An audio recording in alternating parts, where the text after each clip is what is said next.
la energía de Chile. En este capítulo queremos explicar en detalles y de forma entendible para todo el mundo el problema que existe con las tarifas eléctricas en Chile, empezando por cómo se originó y explicando en el camino lo que sea necesario. Primero, vamos a explicar rápidamente los tres segmentos de la industria eléctrica. El segmento de generación está conformado por las empresas dedicadas a generar la electricidad. Estamos hablando de empresas como Colbún, Engie, entre otras. El segmento de transmisión son las empresas dueñas de la línea de alta tensión, incluyendo la infraestructura como las torres y las subestaciones eléctricas. Algunas empresas que se mueven en este segmento son Transelec, Transmisora Eléctrica del Norte, entre otras. El segmento de distribución está formado por las empresas dueñas de la infraestructura que distribuye o reparte la energía a los consumidores. Son las empresas más conocidas por el público en general: Chilquinta, Enel Distribución, Saesa, entre otras. En un capítulo en el futuro vamos a explicar más esto de los segmentos de la industria eléctrica. Ahora vamos a explicar la historia de este problema de las tarifas, partiendo por explicar de dónde viene la tarifa eléctrica. En concreto, ¿de dónde sale el cobro que vemos todos los meses en la cuenta de la luz? Los clientes regulados son aquellos que tienen una potencia conectada menor a 500 kW, lo que incluye principalmente a los consumidores domésticos como los vecinos, el tata y la tía Marta. Las tarifas eléctricas a los clientes regulados son calculadas de tal forma que los consumidores pagamos a las empresas de los tres segmentos. Las tarifas eléctricas a los clientes regulados son calculadas de tal forma que los consumidores pagamos a las empresas de los tres segmentos que expliqué recién: generación, transmisión y distribución. En particular, lo que pagamos a la generación se calcula en base a los precios de la energía estipulados en contratos firmados entre las empresas distribuidoras y las generadoras. En estos contratos, que son resultado de licitaciones públicas, las generadoras se comprometen a vender a las distribuidoras la energía que finalmente consumimos en los enchufes de nuestras casas. En estos contratos, los precios de la energía están indexados o amarrados, si se quiere, a otras variables como el precio del dólar, el precio del petróleo, el precio del carbón y el IPC de Estados Unidos. Entonces, de una forma indirecta, todas estas variables al final se ven reflejadas en la cuenta que todos pagamos en casa. El cálculo de las tarifas se realiza por ley 2 veces al año. Así fue como en mayo del 2019 fue noticia un incremento de las tarifas de 19%, producto justamente de lo que acabo de explicar. Y en octubre de 2019, el decreto que fija las tarifas semestrales para los clientes regulados incorporaba un aumento del 9,2%. Al mismo tiempo, estaba ocurriendo en Chile el evento conocido como estallido social, una época de grandes manifestaciones y en ese momento la tremenda presión de las protestas evidente en la calle con saqueos, supermercados incendiados y barricadas hizo que el presidente Piñera diera urgencia a una ley que establecía un mecanismo temporal para estabilizar los precios de la electricidad para los clientes regulados. Hoy quiero compartir con mis compatriotas una buena noticia. Hoy he firmado y enviado al Congreso un proyecto de ley que crea un mecanismo de estabilización en el precio de la energía. Ustedes saben que por mandato de la ley, la energía subió en promedio 9,2% hace algunos días atrás.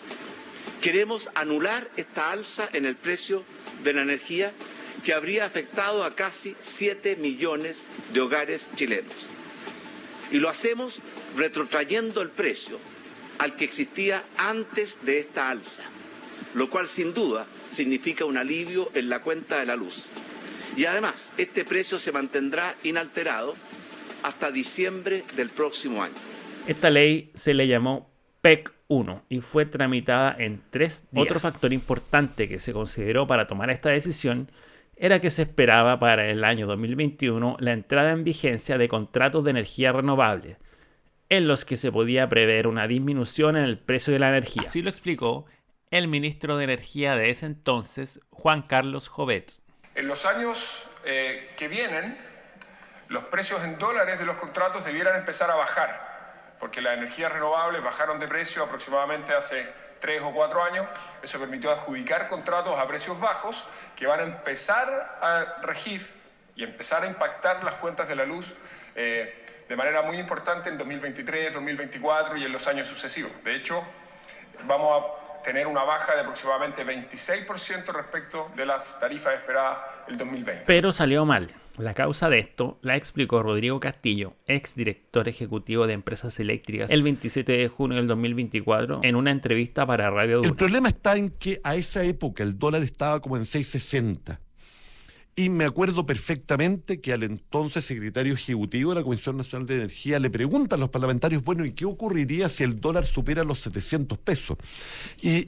Y a esa época, y esto no lo digo con ironía, le tengo gran estima y respeto al secretario ejecutivo de la época, él dice, bueno, habría que llamar a la Melania. O sea, lo que quiso decir es, si eso ocurriera, el menor de nuestros problemas sería el efecto en el Fondo de Estabilización de las Tarifas Eléctricas. Bueno, no llegó a 700, llegó a 900. Bueno, en un mes había llegado a los 700. Y el fondo, por lo tanto, en lugar de agotarse, creo que se calculaba en 3 o 4 años, se agotó en pocos meses. Lo que significó que las tarifas siguieron de facto congeladas en una situación que era medio insostenible. Por eso la deuda se acumuló más allá del fondo establecido. Ya en julio del 2022 se vislumbraba que las cuentas de la energía iban a subir un 45%. Y por eso el Congreso decidió continuar con la estabilización de tarifas. Finalmente fue despachado a ley el proyecto que estabiliza las cuentas de la luz, con lo que se evitó un alza en torno al 45% en las tarifas, que debía concretarse a fines de julio. Pudo ser otro duro golpe al bolsillo. La PEC 2 creó un fondo de estabilización de tarifas eléctricas para clientes regulados que iba a durar hasta el 2032. Esta ley estableció un cargo adicional diferenciado por 5 tramos de consumo para financiar el fondo de estabilización de tarifas. Para explicarlo un poco mejor, los mayores consumos pagaban más por cada unidad de energía consumida. Los usuarios que consumen menos de 300 kWh quedaban exentos y aquellos que consumen más de 500 kWh un cargo de 2,8 pesos por kWh reajustable por IPC. Esta ley, en lo que tiene que ver con el pago de la cuenta de la luz, estableció un criterio escalonado, además diferenciando el año 2022 del 2023 en adelante. Desde el 2023 en adelante se aplicó lo que se llamó el precio preferente para pequeños consumos, como los de la tía Marta, que consistía en un precio estabilizado más el IPC más un 5%.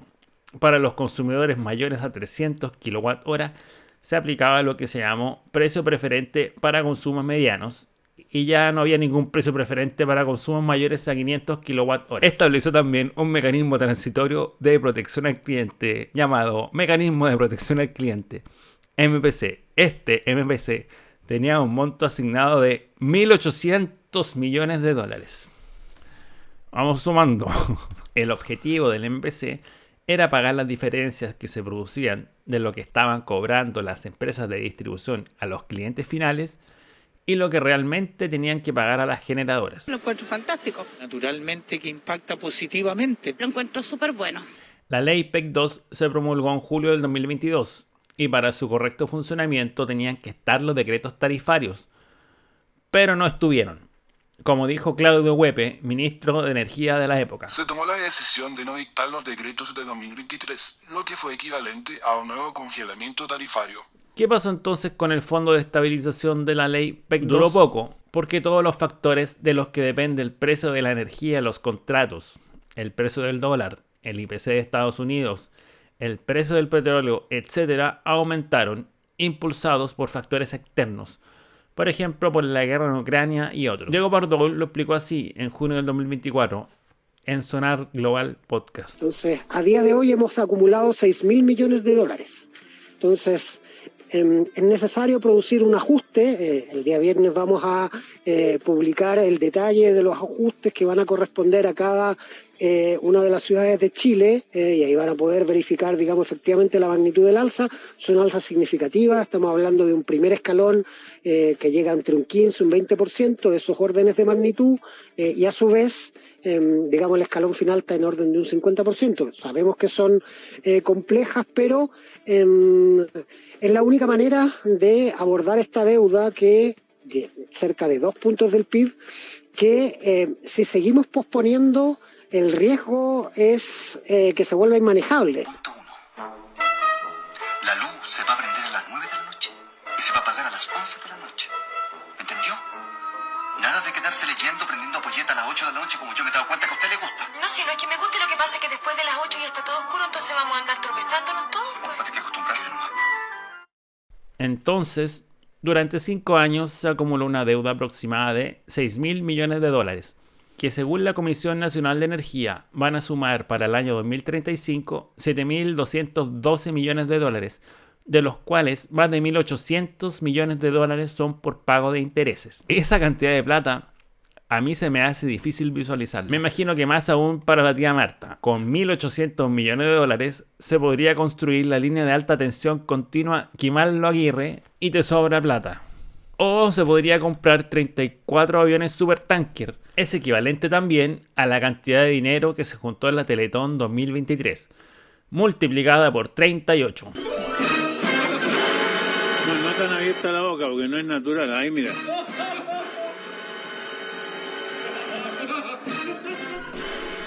De aquí en adelante, como si alguien lo hubiera pedido, voy a dar mi opinión personal. Obviamente es imposible saber qué hubiera pasado si estas leyes no se hubieran dictado y solamente podemos analizar hacia atrás qué es lo que pasó. Desde afuera del Congreso, da la impresión que las personas que hacen las leyes no desarrollan análisis de los riesgos que se están corriendo, lo normal en cualquier decisión que tenga que ver con plata. Un análisis que dijera, por ejemplo, ¿qué pasaría si sube el dólar? ¿Qué pasaría si hay una guerra que hace subir el precio de los combustibles? ¿Qué pasaría si por alguna razón aumenta el IPC de Estados Unidos? ¡Chan! Y resulta que todos estos eventos pasaron. Y si hubieran preparado desde antes qué medidas de contingencia se hubieran aplicado en cada caso, estas medidas de contingencia pudieron haber quedado en la ley. Tuve la oportunidad de revisar completo el video de la discusión de la ley PEC 1 y se habló de la posibilidad que subiera el dólar, pero solamente los diputados lo hacían pensando en si iban a haber subsidios en ese caso o no. En los registros que pude revisar no se mencionó la posibilidad de que no se cumpliera la compensación proveniente de la entrada de las energías renovables en los contratos, esa de la que hablaba el ministro Jovet. Lo que ocurrió en la práctica fue que la ley PEC 1 fue dictada con Chile quemándose, literalmente. Fue una medida desesperada para dar impulso a una agenda social que mitigara de alguna manera la embarrada que estaba quedando. Creo que se puede discutir qué tan razonada o qué tan motivada por la emoción del momento fue tomada esa decisión. Obviamente, después de la guerra todos somos generales. Pero, el 2022 fue otro el cuento, porque justo en ese tiempo también estaba en campaña el plebiscito del apruebo o rechazo de la Constitución emitida por la Asamblea Constituyente. Esa de la señora Pikachu y el pelado Bade. Yo soy un constituyente elegido por la gente. Yo soy un constituyente, trato de ser consecuente. Yo soy un constituyente, con nuestro presidente. Yo soy un constituyente. Mi interpretación personal es que los políticos no se quisieron quemar con la gente. Claramente no se quisieron hacer cargo de salir a la opinión pública a decir que iban a subir las cuentas de la luz en 47% justo en el momento de este plebiscito. Y ahí el único análisis de riesgo que hicieron fue ese. De la revisión que hice de las noticias de ese tiempo, me llamó mucho la atención que en los momentos en que las leyes PEC 1 y 2 se dictaron y se dieron a conocer, no se explicó a la opinión pública cuáles eran los riesgos que se estaban corriendo. Solamente se explicó qué es lo que iba a pasar si todo salía bien. Es como si la persona que es jefe de familia va y decide tomar un préstamo para beneficio de toda la familia y no le dice a la familia que está pidiendo plata prestada y que después todos van a tener que pagarla si no salen las cosas como supone. Se podría decir que estas medidas legales venían con letra chica y así fueron abordados por la prensa. Por ejemplo, en CNN, en julio del 2022, en una entrevista al ministro de Energía, Claudio Huepe, se puede escuchar lo siguiente. Entonces, no es que las empresas estén perdiendo, digamos, sino que en el fondo se está subsidiando. Lo que se hizo durante un buen tiempo es que las empresas adquirieron una deuda, ¿cierto? Y luego los ciudadanos, obviamente los clientes, teníamos en algún minuto que pagarla para cumplir con esto. También creo que hay una responsabilidad de todos, y principalmente en este caso de los profesionales que trabajamos en el rubro de la energía, Porque estando toda la información disponible, no pataleamos, no hicimos videos virales en internet, no publicamos en redes sociales, no lo hablamos en la casa, ni se lo comentamos a la tía Marta lo que iba a pasar. Es un rol ciudadano vigilar lo que hacen los dirigentes políticos en el gobierno.